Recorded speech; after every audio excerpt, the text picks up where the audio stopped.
Tonight, on Friday Night Fright Night, we're going full on slime and splatter with one of the goriest horror comedies of the 2000s. We're talking about the 2006 Slither.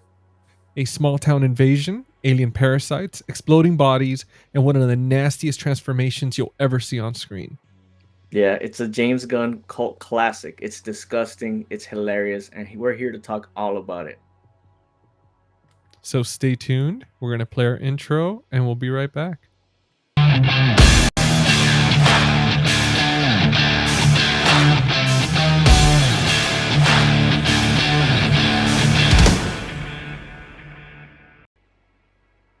Welcome back, guys, to Friday Night Fright Night. I am GC, the host of Face the Movies.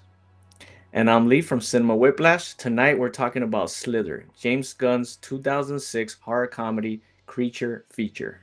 It's part alien invasion, part body horror, and part splat sticks comedy. I don't even know how to say that. Splat stick comedy. Think Night of the Creeps meets The Thing with a little Evil Dead energy thrown in. Yes, we'll dig into the goo, the gore, the comedy, and why Slither still deserves this cult following almost 20 years later. As always, we'll keep things spoiler free at first for anyone who hasn't seen Slither yet, even though it was in 2006, but just in case. Yeah, and we'll give you a warning before we dive into the full Parasited spoilers breakdown. Absolutely. And now we're going to jump into the film synopsis. So, again, if you haven't seen it, or it's been a long time, it's been, 21 years, 20 years, we're going to keep you updated on this film. Now, it's pretty much based in a quiet town of Wellsea. An alien parasite crash lands and begins infecting the locals. Grant, played by Michael Rooker, which we know him from mostly The Walking Dead, Guardians of the Galaxy, the guy with the whistles with the little stick flying around and whatnot. He becomes the unwilling host, transforming into a grotesque monster, while his wife Starla and the Sheriff Bill Party try to stop the outbreak before it consumes the whole town. Yeah, and we have a cast of main characters. Some I'm sure you'll recognize, some you might need a little remembering, but you got Nathan Fillion as Sheriff Bill Party, and he's really popular for being in the show Firefly and the movie Serenity they did with it. He was also on the big show Castle, Oh yeah. as sure you'll recognize him from there. We have Elizabeth Banks as Charlotte Grant. She's married to Grant, and she's in comedies like The 40-Year-Old Virgin. She did the voice in the Lego Movie, and she was in the Hunger Games. We have we'll get into it, but one of my favorite characters in the movie, Greg Henry as Mayor Jack McGreedy, and I personally I know him the most from Payback. Payback is a Mel Gibson movie from 1999 that I grew up loving, and he comes out in that. He plays kind of a little bit of a similar role in his attitude in this one, and he also played the grandpa in Guardians of the Galaxy Volume One in the beginning, where we see his grandson see the what is it like a young Chris Pratt basically. So yeah, and we'll get into some of the supporting cast. Jenna Fisher as Shelby, she's worth mentioning because she was not only dating James Gunn at the time, but she also became super famous in The Office, and she was in Blades of Glory.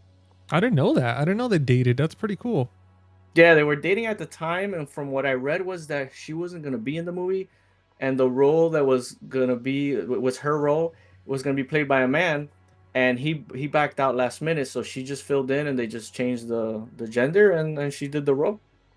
She did great for that. I mean, for such a short role, I think it was perfect for her to play it instead of a dude, just because the way she did it kind of, I don't know, it was just funny. It was like not too ditzy. It was just very subtle, but she did great. Yeah, she was good in it. Now, Yeah, dude, that pretty much wraps up the cast. We'll get into any other little characters. Did I mention? I think I missed Tanya Soliner. I have to mention her because she plays Kylie in this movie, and she doesn't really come out till about the second half of the movie, but she's very important after the second half. And I mean, you might know her from that movie, The Invisible, that came out, which wasn't really that popular either. And I guess she was in something called New Waterford Girl, which I personally never seen. But she was really good in the movie, and we'll get into her character for sure. Yeah, she did really great, man. I mean, and definitely an important piece to the puzzle towards like halfway through the film towards the end.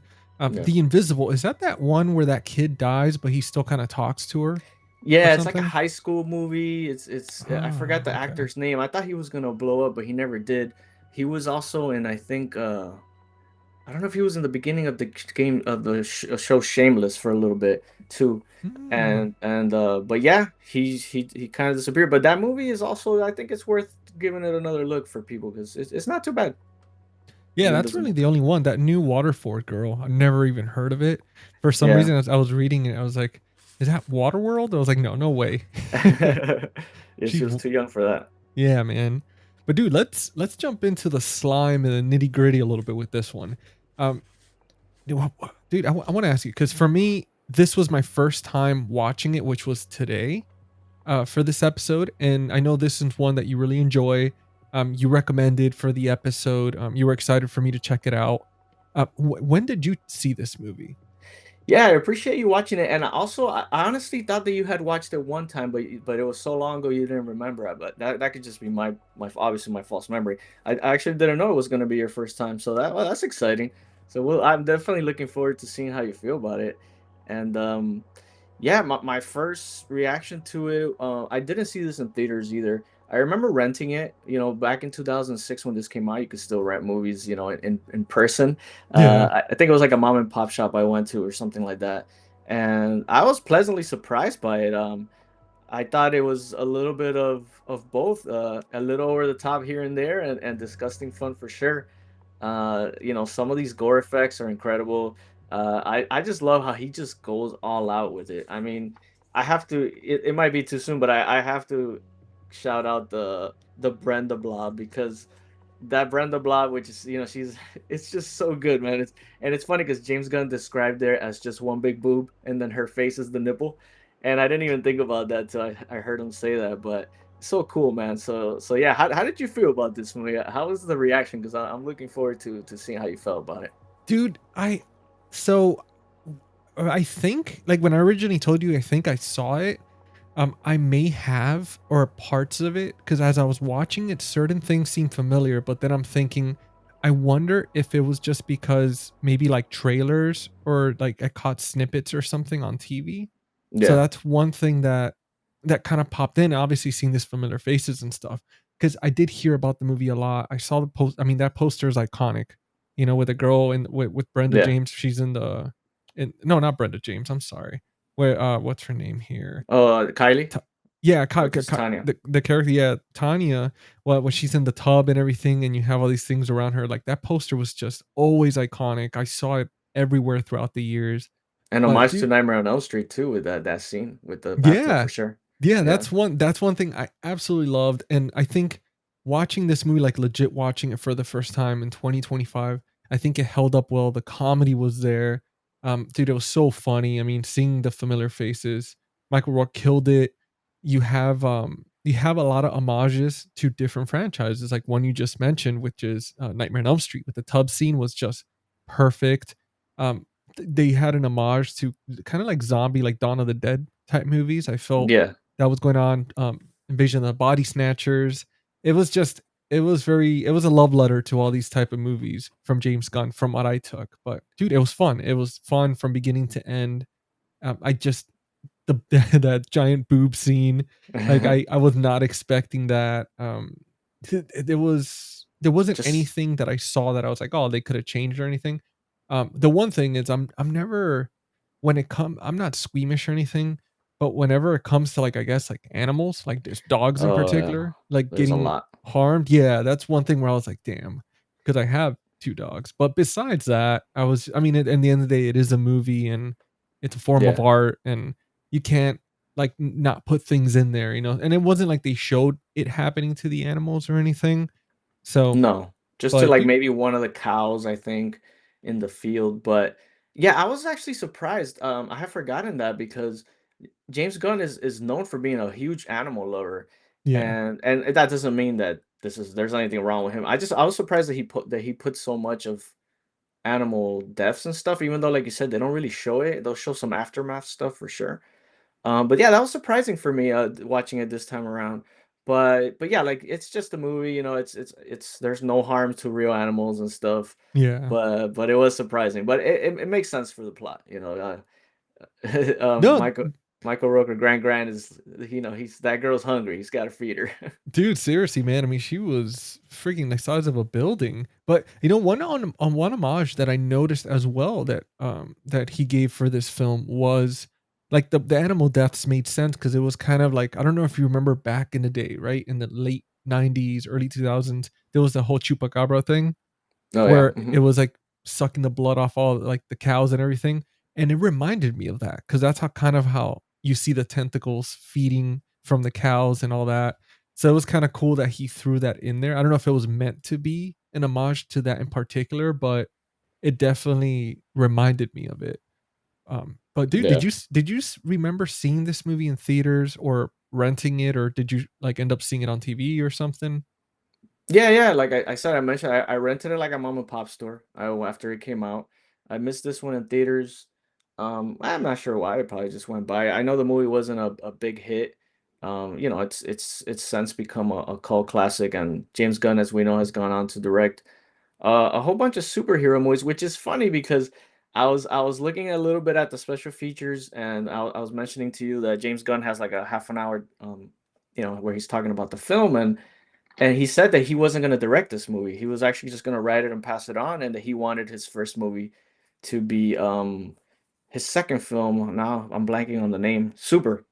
So he wanted to do Super, and but then once he got hired, they said, oh, they wanted him to direct it, so he did. I'm glad he did. But yeah, thinking about it, I think this is like his only movie that's not related to some type of superhero thing. Because even Super, it's like a dark movie and it's very violent, but it's, you know, the guy dresses up as a superhero and stuff.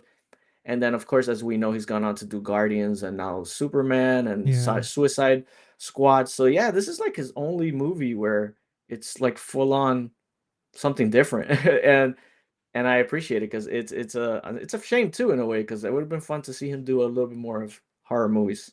Yeah, he seemed like he was in his element with this film. I mean, it was like the gore and everything was very tasteful. It's very funny. It was never, even though it's like an over the top horror comedy, it also didn't feel too over the top. It was just very creative, very original. And you could just tell again that how much he loved like horror and these other type of comedy genres because he really got inspiration from them and somehow incorporated in this film. So I think that was great. And that kind of moves on to to a question that I had for you. Did you feel that the balance between horror and comedy was pretty good, or did you feel like kind of a lot of those effects grossed you out in any way, or was a little too much at any point? No, I love these type of horror comedies. There's something fun about these movies that take place in like small towns, and I think they seem to do that with creature features a lot. Yeah, Thinking back on The Blob from the 80s, or thinking back as one of my favorite creature features like Tremors and stuff like that. Like I would think those three movies, like you put these three and it's a perfect trilogy of like if you want to have a weekend of watching fun creature feature films that take place. And I think he balanced the comedy really well because sometimes, and as much as I love the Guardians trilogy, I really do, I do feel like especially maybe in the second one, he goes a little too much with the comedy. But in this movie, I felt that it was well balanced. I thought like the reactions from the actors were good, and just being small town folk and stuff like that, just the way they react to certain things, it's well done. And I think the gore and the effects were, first of all, obviously the practical effects hold up really, really well. And some of the CGI, you can tell where they added a little bit of CGI here and yeah. there, but it doesn't really look too bad, really. I mean, it's about to turn 25, 20 years old next year, and still holds up well. I think he did a good job balancing all that stuff. Do you agree? Dude, absolutely. I thought there wasn't a moment where I felt like grossed out or anything. I thought it was great.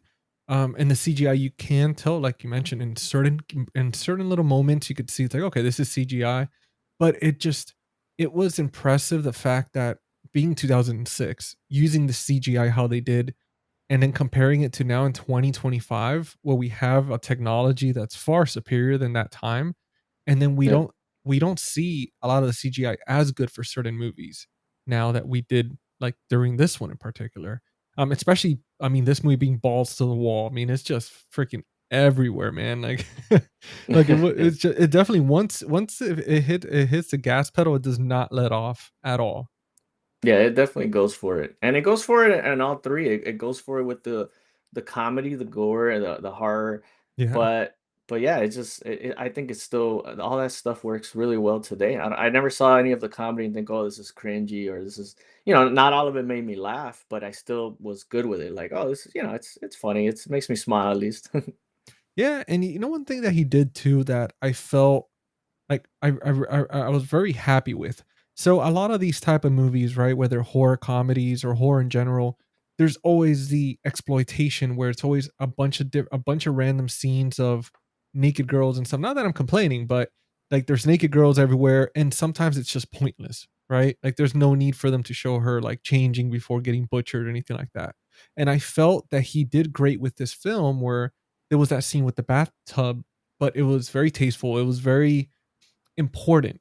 Like there was a reason for that scene, and Yeah, just the way he directed it and everything. I thought it was just perfect. It wasn't just, oh, okay, let me just give eye candy. Like it was for a reason, and which we find out as we're going to talk about in this episode. It leads to a lot more information and kind of what's going on and stuff like that. yeah. Yeah, it really does. Yeah, and the performances, especially. Well, let me ask you: do you think Michael Rooker's performance as Grant, it does that one? Do you think it makes this movie, or was it more, Nathan Fillion because he's the main actor, the main character? Which one stood out more, or do you think they both did great? I thought Nathan was okay. Like I really did. I as far as for like him being the real anchor, I don't know, man. I felt like man, Michael Rooker is one of those guys that he just demands the attention. Like he commands the attention in the room. It's the voice. It's just him being a big dude. I mean, you even see it in one of the scenes in the beginning where Elizabeth Banks is holding his hand, and the dude like with both her hands holding his one hand. I mean, the dude's a big dude.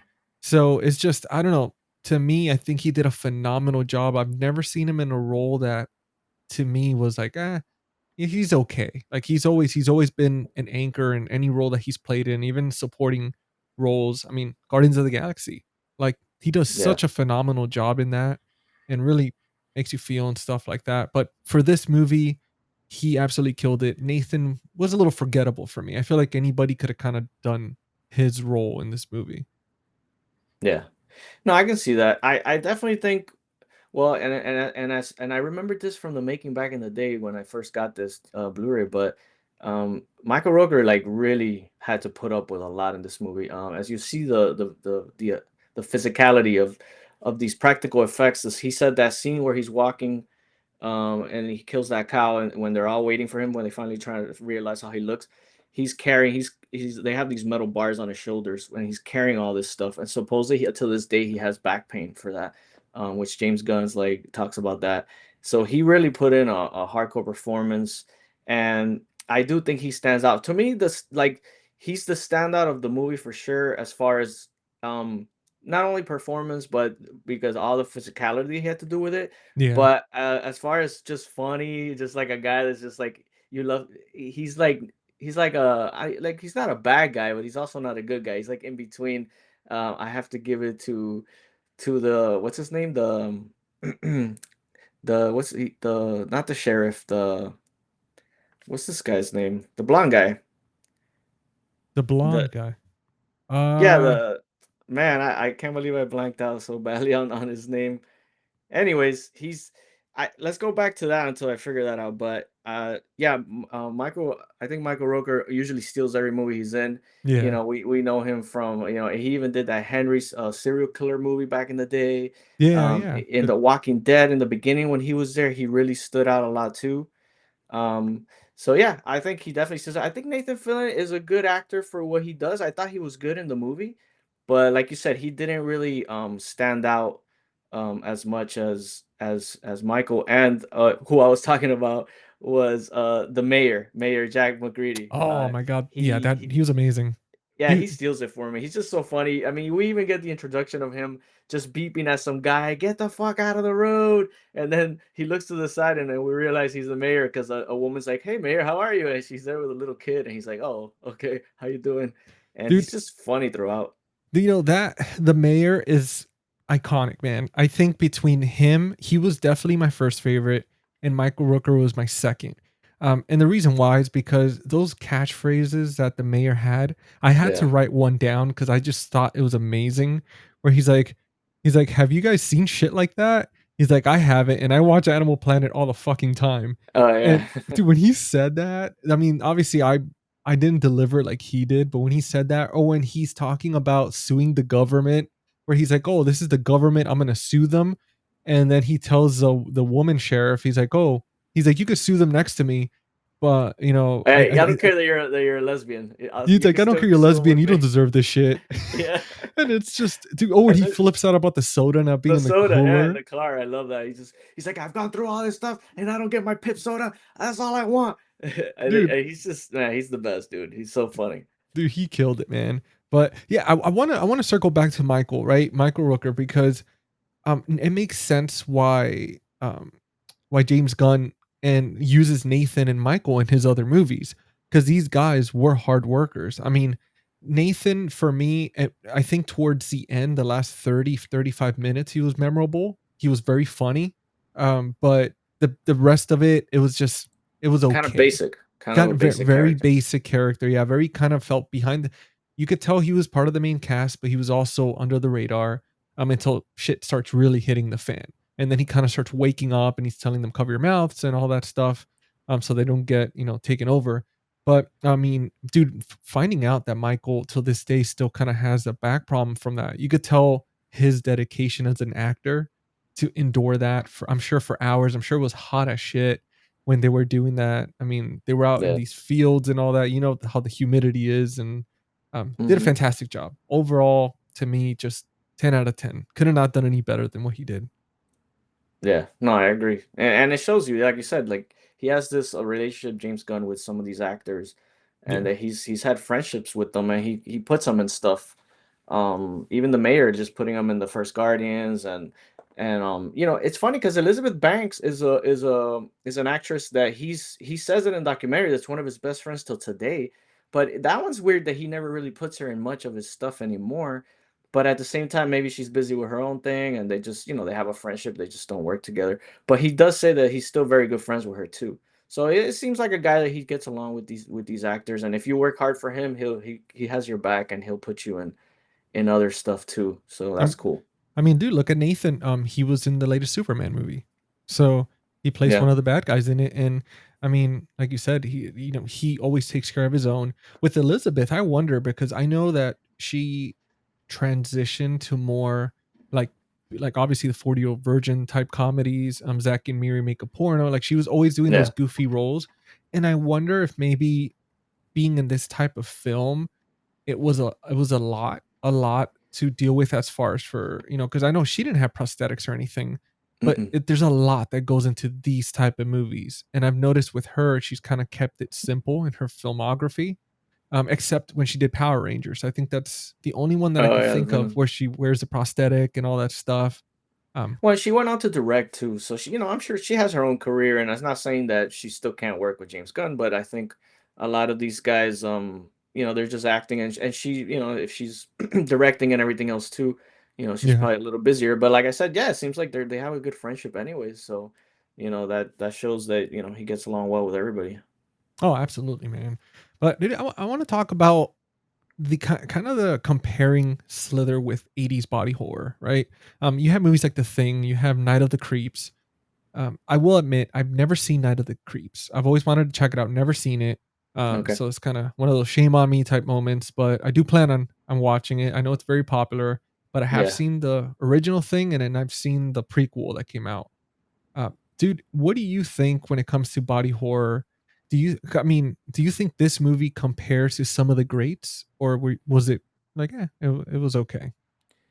Oh no, I think it's up there just because it's so well done. Yeah, It's definitely feels more, and it does have its body horror for sure, especially at the end when Grant is this big blob, and you see these like human beings just walking into him and becoming part of him. That's probably the most body horror outside of Brenda Blob, which you know she explodes to become all these slots or whatever. But Yeah, I think it stands up. I mean, Night of the Creeps is much more tamer. That's not really a body horror movie. You'll see when you see it. That one has a vibe of more of, I don't know if it's purposely trying to be so bad it's good type of movie. I know I might be in the minority there. I do like the movie, but I do feel like purposely the acting's pretty bad, and it Yeah. just feels like one of those movies like The Stuff or whatever. But yeah, I think it stands up. I think I would put it more with the movies I said earlier. I think it's just it'll be so much fun to watch this back to back with Tremors and The Blob and those type of movies too. There's another movie called Slugs, which I've never seen, but it seems to have that vibe from the 80s. And there was some other movies, like there's a movie called Parasites that Cronenberg did, which I also haven't seen, but I think it also has like slugs in it and stuff. So that would be curious to check that out to see if it vibes with this one or not. I'm sure all the Cronenberg fans out there are mad right now that we haven't seen. I don't know if you've seen it, but I haven't. But it's on my list. I gotta check that one out. Dude, I haven't seen it, but I mean, if it's Slugs, it already sounds like it's like the sister version of this film. Unless it's an older movie, then I guess this one would be like the sibling version of it. But in a way, even I mean, Slither. I mean, they are slithering around. So I wonder. I mean, because these things did look like slugs, like giant Yeah, slugs as well. They just didn't yeah, call it. I wonder if for maybe for legal reasons they never mentioned the word slug because it would be too on the nose with the Cronenberg one. Who knows? But it's yeah, it's definitely one I'll check out. I mean, Cronenberg has some very interesting cinematography and all that, and I've always enjoyed his stuff. I haven't seen every single thing, but it sounds. I mean, it sounds worth it. I mean, it sounds kind of interesting, just being taken over by slugs and stuff. I mean, yeah. And I do want to mention Society. I don't know if you've seen Society, but Society is a pretty popular cult body horror movie. Which really for the first hour, and then it's only an hour and a half. There's not much body horror, but then the end gets crazy, and it has this vibe, and you see all these crazy things happening to the human body, and there's a lot of like Vaseline stuff, and oh it's such wow, a weird movie. But I enjoy it. I enjoy it. I think Arrow released it. Yeah, Arrow has it out.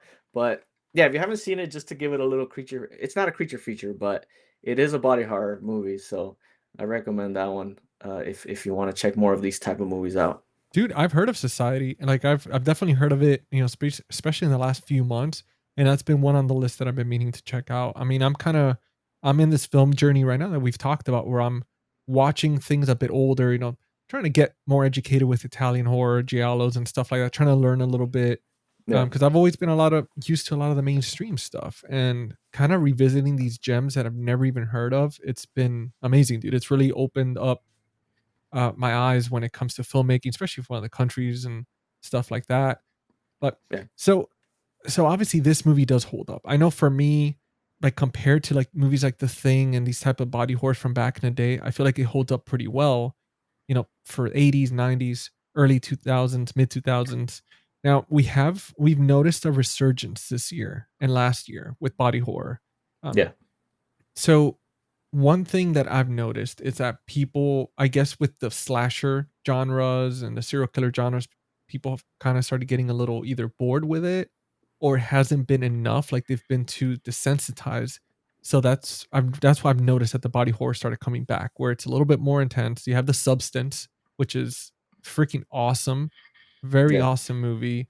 You have Together, which we talked about recently, that I just finally watched. That was also a body horror-ish type movie. yeah. Do you feel like now in this climate with this resurgence, Slither still works to this day, or do you feel like they should update it with some sort of remake or reimagining or something? No, I don't think that's necessary. Very rarely do I think a remake is necessary. I Yeah. would I would prefer, and not in this movie. I don't think this movie needs anything than other than what we got. But sometimes I'd rather get a requel, something like a sequel mixed with a remake type of thing, like they did with Candyman. I thought that one was done really really well.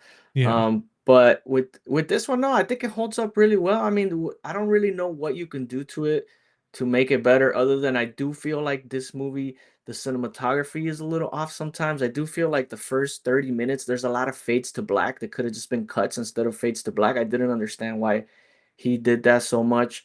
He does mention in the making that they didn't have the budget for too many crane shots, so there's only like 2 crane shots throughout the whole movie. So he was limited in his cinematography and all that. So I understand. Those are little nitpicks though. I still think the movie holds up. And you know, when you do these practical effects, they're there for life. Like, you know, you don't have to worry about them aging too badly, because I mean, you can watch practical effect movies from the 80s and 90s that are still really good, like The Thing and stuff like that. So no, I think it holds up. No remake needed. You would want to see a remake, or I think honestly I wouldn't, man. I feel like it would ruin it. It just it was so good, and I feel like they would censor certain things just because of like the climate that we're in now. They might take offense to maybe one or two things in the film. So I feel like it's perfect the way it is. And I mean, again, with the CGI, I feel like they might do way worse in this day and age with the CGI compared to 2006. yeah, it'll be Unfortunately, all CGI. yeah, dude, it would not have that tender love with the with the practical effects that it had. I think the humor is still there, still works. They don't have to add any more body horror to it. I think it was just perfect the way it was. I wouldn't take away, add any more. I think that, man, I think the only thing I would do, right, to change it would be maybe trying a different actor for Nathan Fillion's character and seeing how what they would do with it. Like I'd be curious just for that because I thought everybody else was perfect, and I think maybe the sheriff, obviously, and Michael being so perfect at their job, I think they took the spotlight from Nathan. Like if they would have not been in those roles, I feel like Nathan would have stuck out more. So I feel like we would need a third big personality to kind of balance it all out. I don't know if Yeah. that. No, I get it. I get it. I mean, I think that he, like you said earlier, I think he definitely gets better in the second half. I think I like his camaraderie, and I like him being with Kylie. He spends a lot of time in the second half with her.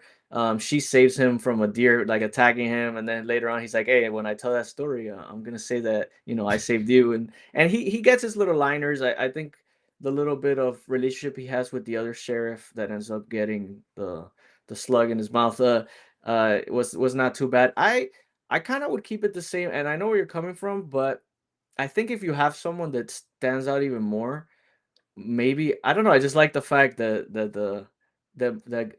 Grant and the other guy, like they stand out because it's fun to see other actors that are in smaller roles take over a movie sometimes. I think that's pretty good for those said actors. So I would leave it the same, but I do get what you're saying, that Nathan Fillion leaves a little bit to be desired, especially in the first half.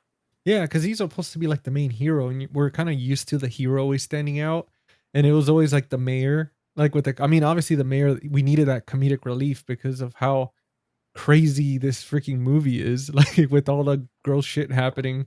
That you Yeah. definitely need this guy every once in a while. It's like somebody's like exploding or something, and then he's like, "Well, I haven't seen that in National Geographic or some shit," and it's like, "Oh, okay, there we go." He's balancing it.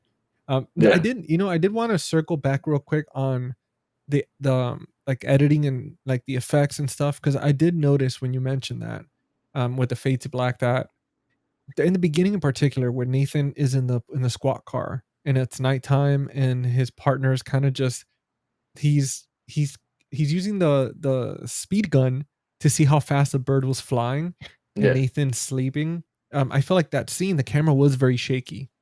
It felt very shaky.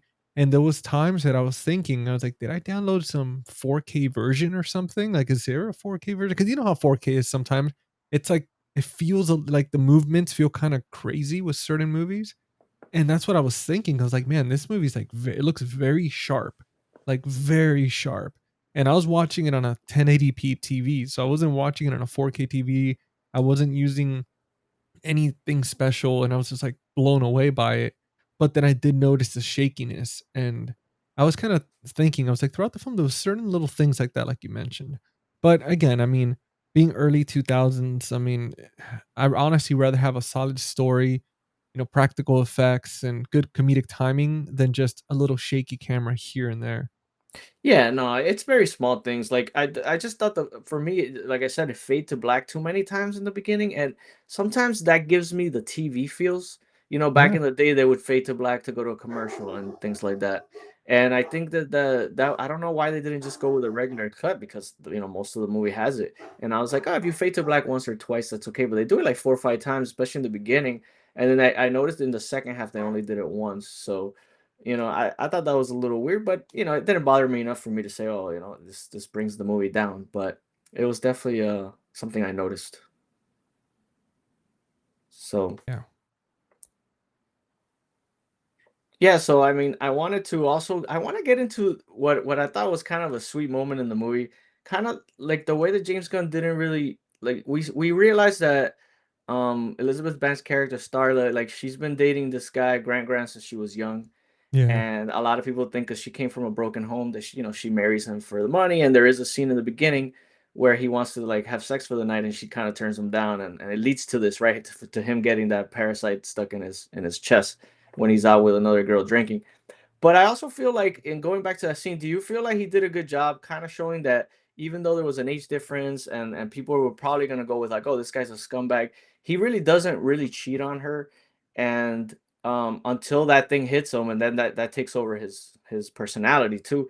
But he was like about to go home, and they kind of play him off as a guy that really does love his wife. He's just, I think as an audience, you kind of feel like a little bit two ways about it. Like, yeah, he does seem to love her, but at the same time, maybe you might want Nathan Fillion's character to be with her. So I thought that they did that triangle pretty well. Did you enjoy that, or do you think that could have just been kind of cut? Dude, I just felt like Nathan wasn't Nathan's character just when it came to that little love triangle, he never stood a chance. Like I never wanted him to end up with her because with Grant, he was like I know he was a very peculiar guy, right? I mean, remember when he picks her up from school when she's like she just got off of work, she's a teacher. He goes and picks her up and he's very like just kind of awkward with the other professor and he's like That's just James Gunn stares. plays though. That's him. Oh, dude, I didn't even catch that. Like, I Yeah, was, yeah. It's a oh my cameo. god, I did not even recognize him like that. I'm so used to with him with the white hair and the Oh beard yeah, he's white that I've knight with the just, white hair. it's like embedded in my head now. I forgot that he didn't always have the gray slash white like Santa hair. But yeah, man. I mean, I thought Grant, the way they portrayed him, he was an awesome husband, very loving. I mean, even when he's trying to like sleep with her, he's never like he wasn't forceful. He wasn't an asshole about it. He was very respectful. He was even like joking around with her and stuff. And even when Yeah. he left, he still wasn't like an asshole about it. He was just obviously a little bothered, but all he did was go to the bar to watch like shitty karaoke and just have a drink. And even though he had the drink with that girl that was always like an admirer of his, he never seemed like he was trying to flirt. Even in the scene in the woods when he gets infected, or attacked by this alien slug thing. Um, right before, like she tries to sleep with him, and he doesn't. He's like he pushes her off and stuff, and he's like, oh, she's gonna worry. Starla's gonna worry about me, and he's he you could tell Yeah. he loves his wife. And Hmm. as far as for the age difference, dude, surprisingly, like when they were together, I didn't really see the age difference. Like they just kind of matched. And obviously, yeah, she's a little prettier, but like for him, but still, they just matched the way they talk, their chemistry. It was very spot on. I mean, throughout the entire film, even you could tell how much he loved her, just being infected the way he was, and all the way obviously to the very end. You still see that. I thought they did a great job, man. Like people were kind of just he was a misunderstood dude, and people were just kind of being assholes. Yeah. Yeah, I mean, they do have I kind of feel like when the movie starts, they are trying, like, I think the movie's manipulating you not to like him, not to a little bit.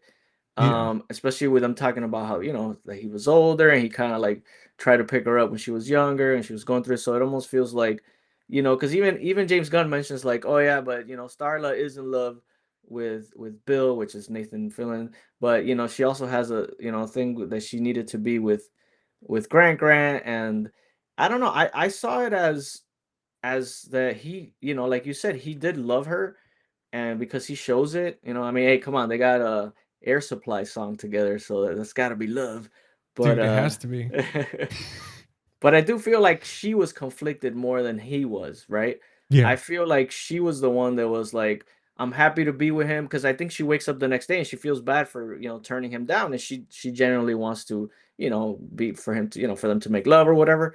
And already now he's got the parasite in him already, so it's, he's acting all weird. But they end up making love, and then she goes to school, to work, and she seems happy, right? Oh, She's she like, was I'm gonna, giddy as shit, man. yeah, Yeah, she she was was so happy. happy. So I think she's like, that's what shows her confliction. Like, she is happy with Grant, but I think in the back of her mind she's thinking, well, what would have been? Like, what if, me and Bill would have been together? But yeah, Bill just plays it off kind of weird. I don't know. Like, they do have this thing where they were younger, they were supposed to run away together to Hollywood or something, and he didn't go with her, and he turned her in to her parents. This little thing together, but I Yeah. don't think it's enough there for the audience to really fall in love with these two characters being together. I think when you make Grant kind of a good guy in a way, because he's loyal to her, it kind of takes that away for me. So Yeah, it's definitely like Nathan's character, I mean, it's just it was hard to like him because even when you hear that story, it's like, dude, this dude's like a snitch. He had his chance and he rejected her, and now he's like preying on another dude's wife.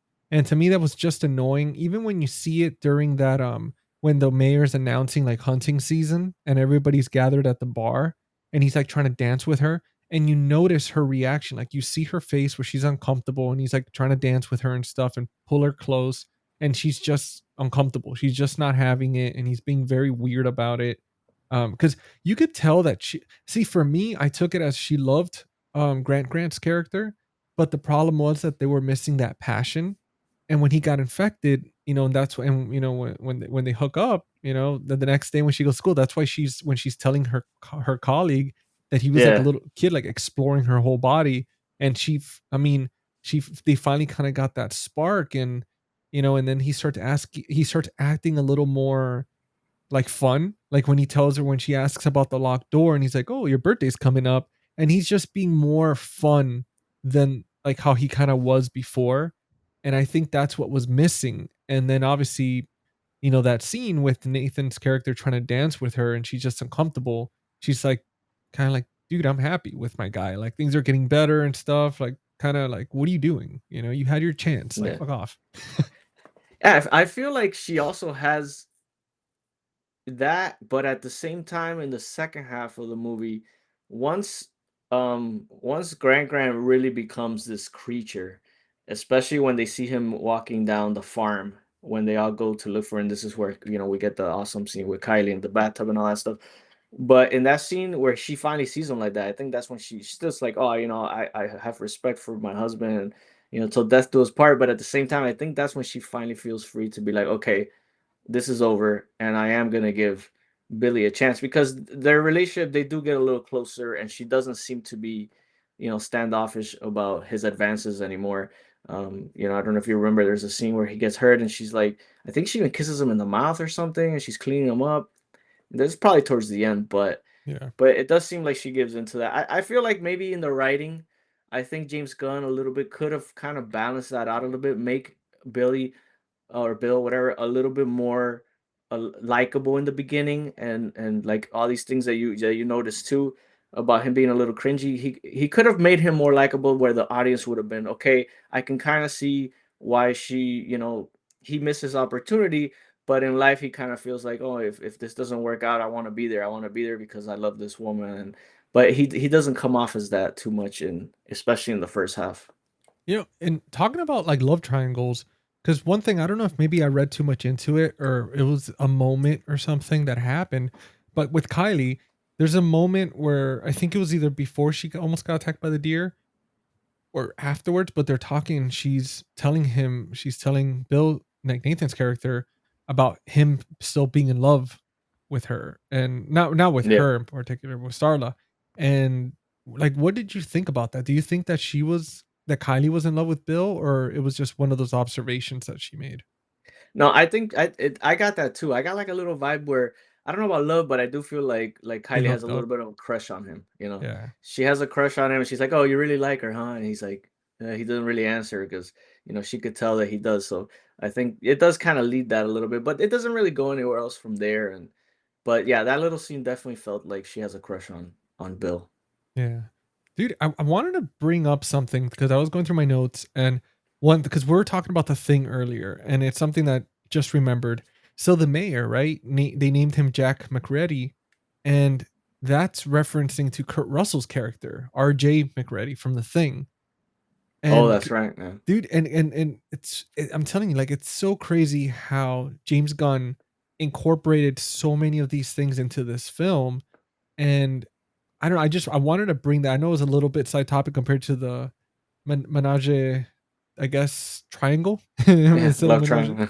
Yeah, yeah. Wait, no, actually, no. Menage a trois is, It's a threesome, I believe. yeah. Okay, so yeah, yeah. So their little weird menage a trois that they had. Yeah. But no, I just wanted to bring that up because I didn't want to forget because I did earlier, and I meant to mention it when we were talking about films and stuff, kind of that inspired this and this particular one with James Gunn.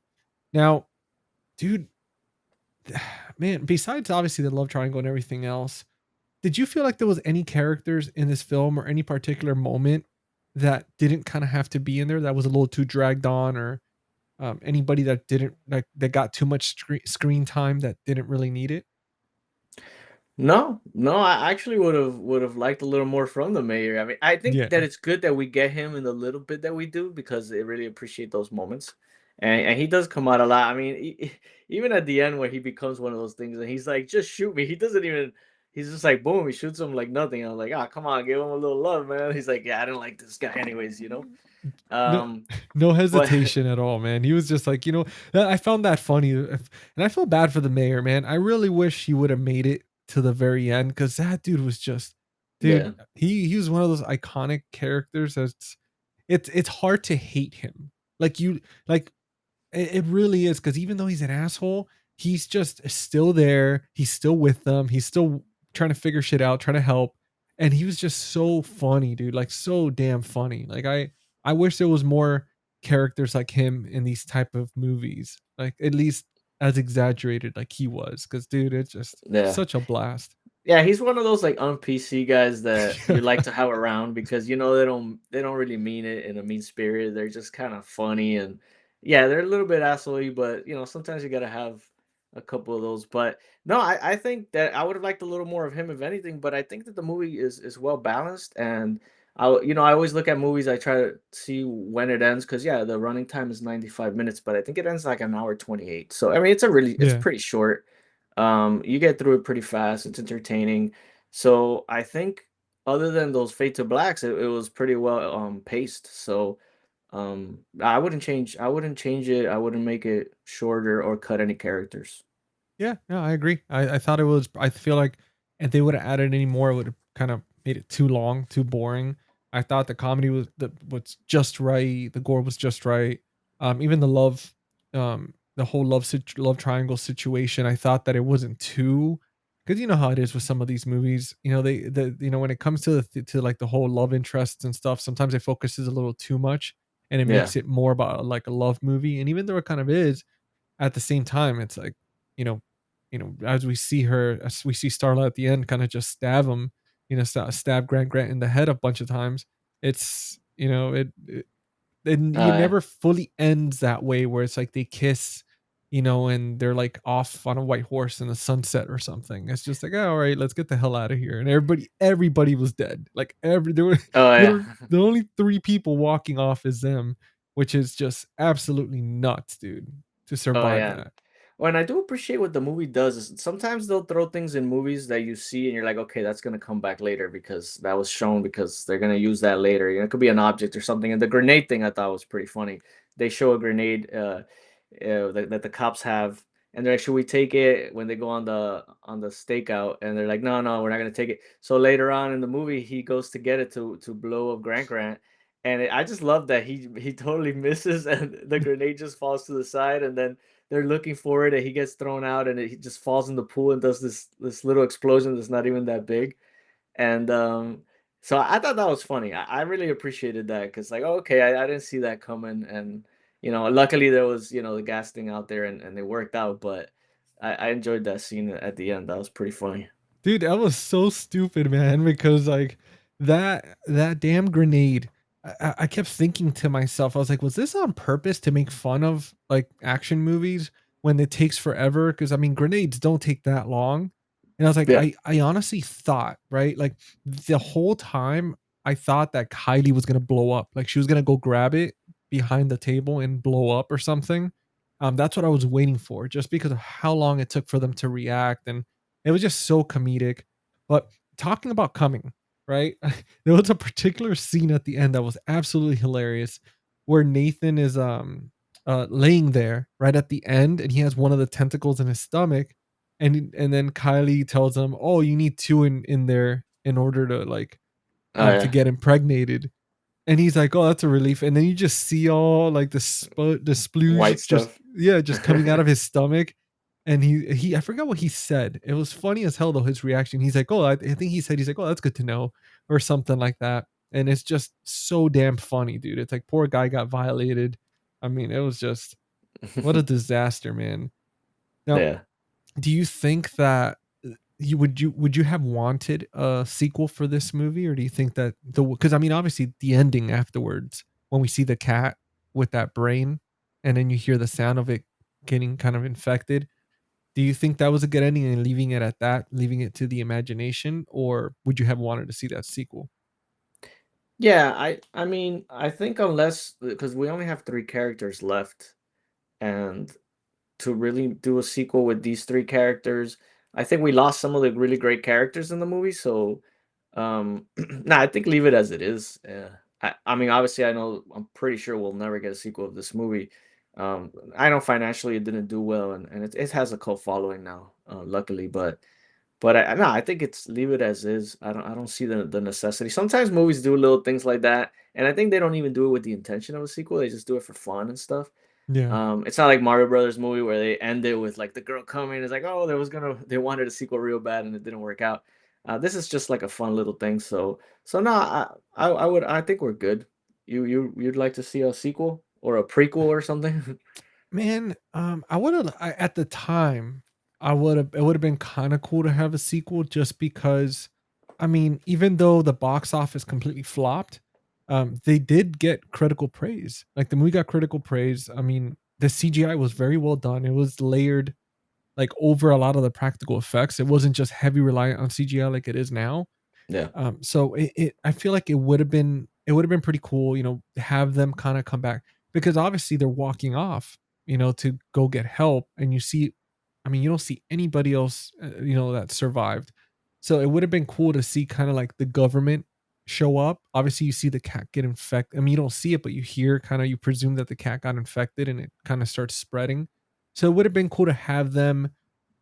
Maybe they could have killed one of the three like in the sequel. It could have kept up right where it left off, where they're walking away and they get help, or the government just shows up and they're already aware of everything, and then they start getting infected, and maybe right off the bat in the first 20 minutes, one of the three, maybe like Starla dies or something, and it just kind of continues like that, where you know where Kylie's character it's like so like likes him so much that she's like following him and everywhere, and then eventually she dies as well, and it's just him and facing off with whatever creature whatnot. And they could have incorporated some other like in somebody else to fill in the mayor's shoes for comedic relief. Yeah. Well, yeah. um but I think it would have, I think it would have worked obviously if it would have not bombed, but I think the story could have been there. They could have done that kind of like the descent, where the sequel where it picks up exactly where it left off. Like I love when movies do that because it's almost like that Lord of the Rings effect with that continuation, you know. Hmm. um Yeah. but yeah, I would have loved to see it. I think it would have been kind of interesting to see how, and I'm sure James Gunn in the helm of it, there it would have been better than the first one just because obviously this was his first role, like his first movie. He would have learned a lot more from the first one. So I'm sure the maybe the practical effects would have been even better. The cuts would have been a little bit better. Um, but yeah, he's just good, man. I feel like he with him on it, he could have done a good job with it. But we'll never know Yeah. because it's Yeah. definitely not gonna. I don't think it's Yeah. gonna unless they reboot it or remake it or something. I don't think it's gonna happen ever. Yeah. No, I do, and I do like creature features. I wish there was more of them, but it's always good when we get one. So it'd be nice to just get a good creature feature to come out soon, and you know. But yeah, if you remake it, just don't use too much CGI, I hope. Yeah, or just work with it. I mean, CGI is it's kind of like AI, right? If you depend on it all the time, then it's okay. But when you work with it, it's a tool, and that's what CGI is. It's supposed to help with Yeah, practical effects. enhance. Yeah, Yeah, enhance them, man. right. Don't Not let it be all CGI like that the Thing remake type of thing. Or yeah. prequel, whatever that was. Which and I want to ask you, I know it's a little venturing slightly off topic, but what was your opinion of that prequel for the thing? No, because we are talking about creature features and stuff like that. Did you enjoy that prequel or were you like whatever about it? I mean, I wanted to. I think it was a good idea to do the prequel of what happened to the camp before and when we see the beginning of the dog in the original. But yeah, it just felt like it really is like it tried to hit beat by big do a lot of the same things as the thing. Yeah. You know, so and then the CGI just they went CGI all the way. I don't know if that movie even has any practical. Yeah. So take away that, I think it's okay. It's watchable, but Yeah. I rather watch the thing for sure. And it's just not as well shot. The cinematography, it just doesn't. It didn't click with me. But I saw it in theaters. I was excited to see if it was gonna be good, and I was pretty let down.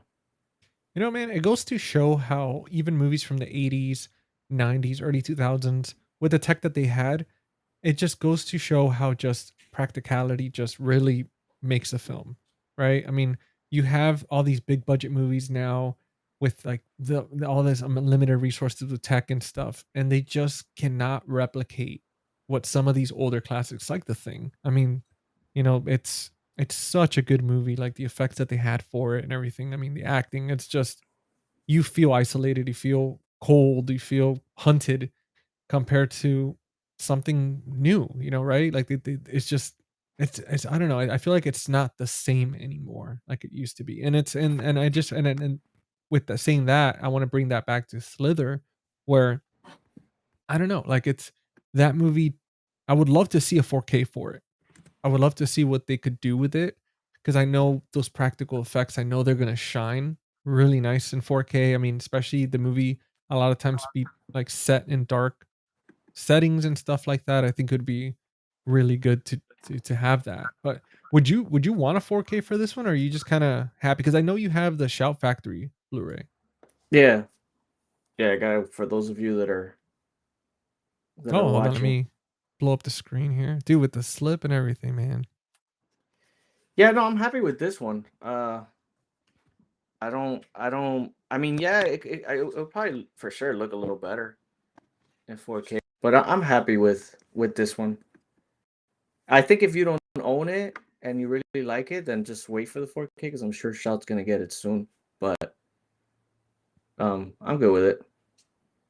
Yeah, like I definitely I'm gonna wait a bit. I mean, obviously just seeing it like just literally earlier Right. today and stuff and looking into it, but I'm definitely gonna wait and see if they do anything. If not, I mean, whenever there's a sale and I see it at a good price for like 10 to 12 bucks, I'll jump on Huh. it. I know most likely I won't get the slip cover or anything like that, but you know what? I'm just grateful to have it. I mean, dude, I Yeah. can't believe that I didn't see it because I graduated high school in 2004. So I was 17 when I graduated. This movie came out when I was around 19. So I'm just so surprised that I never got around to seeing it. Yeah, well, that happens. Sometimes the movies just slip by us. Um, Yeah. there's certain movies that people would be surprised I haven't seen either. So, and even more popular ones, really. But yeah, it happens. That's the great thing about movies, man.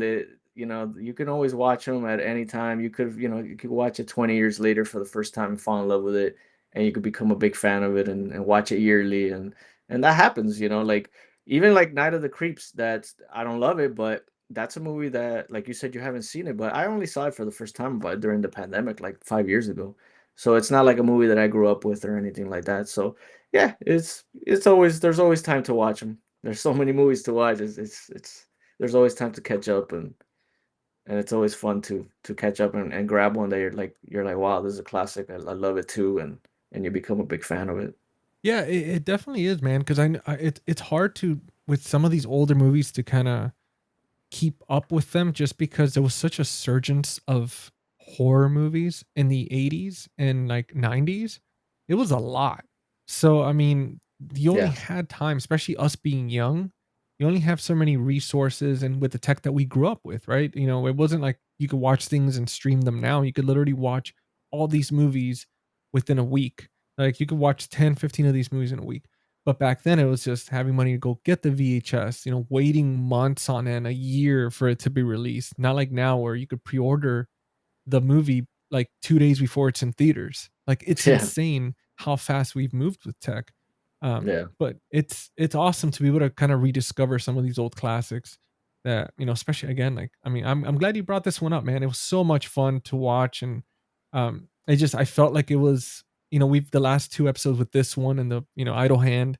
It's been Yeah. fun to do horror comedies as we're ramping up, getting closer to Halloween and getting more into like serious movies like we're planning on for next week. Oh yeah, Um, next week's gonna be very, very change of pace. After giving you guys two horror comedies, trust us, what they call elevated horror, right? But it's a downer, but a good movie. yeah. So I you'll mean, see. we could tell them. I mean, we could tell them because we've already it's on schedule. We already plan on it.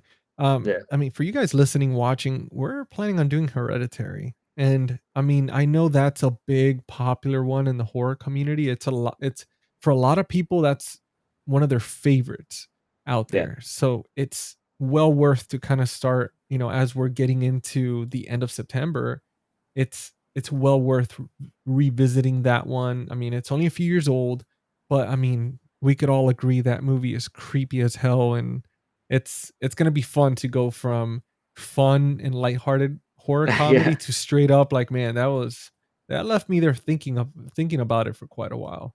yeah, yeah. It'll be fun. Yeah, I think we haven't done a movie of that type of, where you might have it might have different themes and deep thoughts and things like that, probably since Weapons. So it'll be fun. It'll be fun to dig into it, see what happens with it. Oh, absolutely, man. And before we jump into the rating section, because guys, I the last 2 episodes, we gotta apologize. We've been, you know, we get too caught up and excited on these episodes that for some reason, I mean, mainly I think it was kind of my fault to not putting it in here in our notes.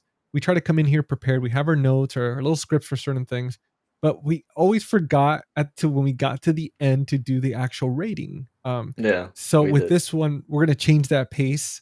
I'm gonna kick it off to Lee to start off kind of like his rating for the film, and we're gonna let you know like the current rating on Letterbox for the film itself. But dude, take it away, man. What was your thoughts, your final thoughts on this, and what rating are you giving it? Final thoughts. I thought the movie. I still think this movie holds up. It's a fun movie. I think Elizabeth Banks is really good in it. I think Michael Rooker steals it for the dedication that he put into this movie. I forget the sheriff's. I mean the man. I keep forgetting what was his name. Do you remember? Oh, the sheriff, Greg Henry, not sheriff. I'm sorry, Uh, the mayor. the mayor. Yeah, He's my favorite character, and I keep forgetting his name. But no, the movie's just it's fun. The gore is great. The practical effects are great. Um, it's not a movie, and I've noticed because I've owned it for since it came out on Shout, but it's not a movie that I watch very often. But when I do finally watch it, I have a good time and I enjoy it. So for that, I say it's for me, it's a 3.5 out of 5. Solid movie, entertaining, worth buying and owning and watching, at least for me, every like 4 or 5 years. But yeah, how do you feel? I'm excited to hear it because I didn't know it was your first time. So let's see what happens. man, I gotta say that being a first time like fully watching this movie, finding out that James Gunn did this, right? Being used to him doing superhero movies. I mean, the cast, you know, the body horror, you know, the practical effects and everything. I loved it. I absolutely loved it. I think this is one of those movies that I definitely wouldn't wait 5 years, but I'd probably revisit maybe once a year, once every year and a half or something type situation, just because it's so lighthearted and fun that it's one Yeah, of those like if it's raining out, it's like a gloomy day, I could just throw on and have fun with it. It didn't feel like it was one of those movies where you had to fully, you know, be immersed 100% so you don't miss anything to understand what's happening. I mean, it is what it made fun of itself. It knew what it was. The homages for all these different horror movies for like zombies. for Nightmare on Elm Street and all that stuff, Invasion of the Body Snatchers. It was just fantastic. The Thing, like it was so cool. Again, Greg Henry plays the mayor, was Yeah. absolutely phenomenal. And this movie made me jealous that I didn't have an uncle like him, because this dude is he just always he throughout the film he reminded me of that crazy drunk uncle that's Yeah. just always saying random shit, and he's just there's no filter, he's just fun, he's hilarious. Michael Rooker, love him. He's just, again, he's one of those fucking, like, he's one of those actors, he's a force of nature, he's phenomenal. Man, I do not want him to stop acting. I feel like he's everything I've seen with him, he's never needed to get better, and he's never been bad in any role. He's always been Michael Rooker. With that being said, and again, enjoying the story and everything like that, perfectly paced. Um, got right down to it. The editing was good, like especially for being his first Mike, Gunn's first film. I thought he killed it. So I'm gonna give it, man, I want to give it a 3.5 as well. I was really close to like a 3.8 or something, but I'll give it a 3.5. And right now the rating on Letterbox is 4.0 out of 5. So I mean, that goes to show how much people love this movie for it to be that high up Yeah. still. Yeah. Yeah, and James Gunn mentions that even though the movie didn't do well, the fact that it had like really good critique, it's what kept his career going. They gave him more chances because the critics loved the movie. It didn't do well financially, but at least that gave him enough of confidence in the studios to give him more shots. So that goes to show, and the fans love it. Fans like it a lot. It's got a great rating, and yeah, it's a fun movie. You could tell he loved it too, because for him to come back to talk about the movie for that Blu-ray in that Yeah. little interview, I mean, that's, some directors, especially with their first roles, they might not be too happy with them, they're not too confident with them, and they might not always want to revisit them, but it goes to show that he was happy with what he made. He understood that it was new to him, and obviously continuing to support these other actors that supported him during his first film, and throughout their careers he's brought them back and all that and given the spotlight. I mean, dude, that's very, I respect the hell out of that. I love that. I think that it's important to build those relationships in Hollywood, where if somebody does a good job, give them the opportunity, and not just out of popularity or anything like that. um but yeah, with that, giving you guys that rating, the final thing, one of the final things we got is going to be movie recommendations. We have a little list here. I know on my end I have 5 movies. Out of the 5, I could only speak for 3 of them. Um, but what I'll do is, I'm gonna bring up those 3, and then Lee, I'll give it to you to see what other films you've got on there. Okay. But one movie recommendation, if you're new to body horror, you might be a little squeamish, a little uncomfortable. You can't go wrong with Tremors from 1990. Dude, Tremors, I love that damn movie so much. Kevin Bacon is in it. He's hilarious. And then you have a character in there which is his friend, which kind of plays that the mayor from this movie type role, where he's just kind of funny, and he's Hmm. like the, comic relief at certain times. But this is a good creature feature. It has a ton of laughs, scares. So if you're dipping your toe into body horror, I think this might be the one. Then you have a movie like Evil Dead 2. This one's a little older, it's from 1987. It's more of like a gooey slapstick type horror comedy. But again, it's kind of diving into the a little bit of the body horror type stuff.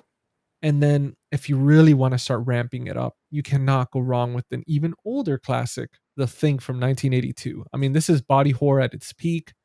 It's isolating, it's creepy, and it's just so damn good. I mean, there's a reason why this is a classic. The 4K is absolutely stunning. So I would say these 3, between Tremors first, Evil Dead second, and then The Thing third. Those are like the layers when it comes to body horror, for if you're new to it or you're just looking for something else after this movie. But what are some of the ones that you would like to recommend? Well, like I mentioned earlier on, I think this fits really well with the Blob from the 80s. Okay. Of course, I 100% agree with that. Tremors, I love Tremors myself too. It's a fun movie. That reminds me of like those Sunday morning movies that I would watch on repeat when they give on TV. I'll mention movies like the trauma movies that I think he worked for them for that company. They used to produce movies like The Toxic Avenger. You know you could watch the original ones. It fits with this type of stuff and yeah, I mean, and though I mean, I can only speak for those because I've seen them. You know, something um like Shivers or something like Slugs. You know, I'm interested in seeing Slugs from Yeah. 1988. It looks goofy, but I'll check them out. But those are on my list. But yeah, I think do that trilogy though. Watch this one, watch Tremors, watch The Blob, and you'll have a hell of a fun time with that trilogy of creature features.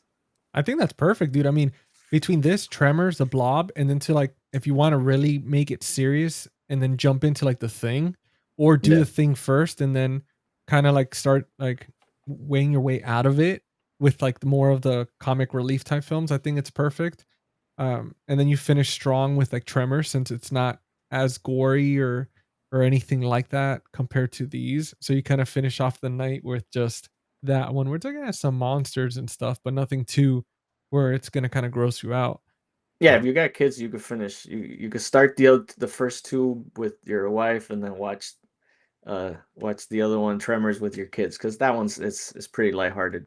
yeah, and if you don't have a wife, girlfriend, husband, boyfriend, Yeah. and if you don't have anybody, just watch it alone. Watch it with friends. I mean, it's kind of let's bring back that nostalgic feeling of the early 2000s, the 90s, where we used to all hang out and kind of just put in a tape and watch movies together, talk about it afterwards, and I mean, I'm sure some of these are going to be available on streaming. So if you do have streaming services, you'd be able to find them on there.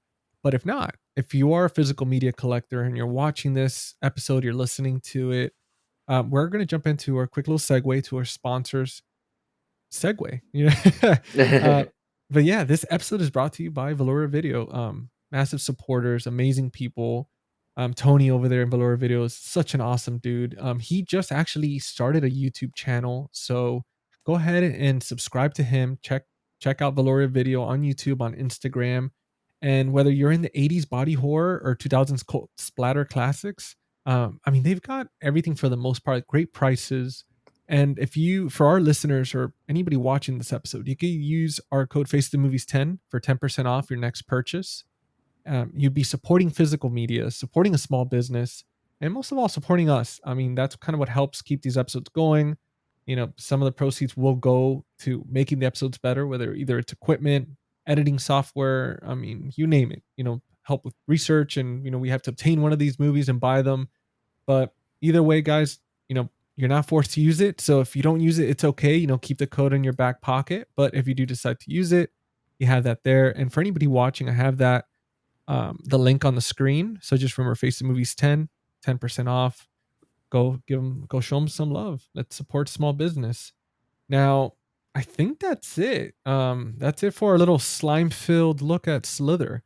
Proof that alien parasites can make a small town life a living nightmare. Unfortunately. Yeah. And let us know what you think of Slither. Is this James Gunn's best horror outing, or is it just too gross to handle? Yeah, and check out my channel, Face the Movies. You can find me on YouTube. Obviously, if you're watching this on there, or Instagram. Do have a letterbox, Jesus, letterbox. So you can check that out as well. I've been trying to be a little bit better with it as of late. And guys, please make sure to go in and subscribe to Lee. Follow him on Instagram. Let's try to get him to 100 subs already. He's pretty close. Let's go ahead and break that freaking ceiling already. I mean, he's doing so many movie breakdowns, he's doing unboxings, all that cool stuff. And I mean, I've freaking known Lee forever, man. Come on, let's get him up there. Thank you, thank you. And yeah, I appreciate everyone listening. I know that there's a million podcasts out there that you can choose from, and if you choose us, and I hope we're doing a good job and you're having fun with us. I hope we're inspiring you to watch some of these movies if you haven't seen them, and yeah, just we're having a great time doing it. We enjoy it ourselves. We're fans ourselves. So yeah, thanks for spending your Friday night with us here on Friday Night Fright Night. Absolutely, guys. Hope you enjoyed it. Let us know in the comments. You can message us on social media if you have any suggestions or anything like that. Let us know. But like Lee hit the nail on the head. I mean, this is a blast doing this. We wouldn't do it if we didn't enjoy it, and it's just fun to kind of. A lot of times we end up getting each other excited to watch movies. Where we'll bring one up and it's like, damn, now I gotta see it. But guys, with that being said, until next time, keep your lights low, the volume high, and watch out for anything slimy crawling in the dark. We'll see you soon. See ya.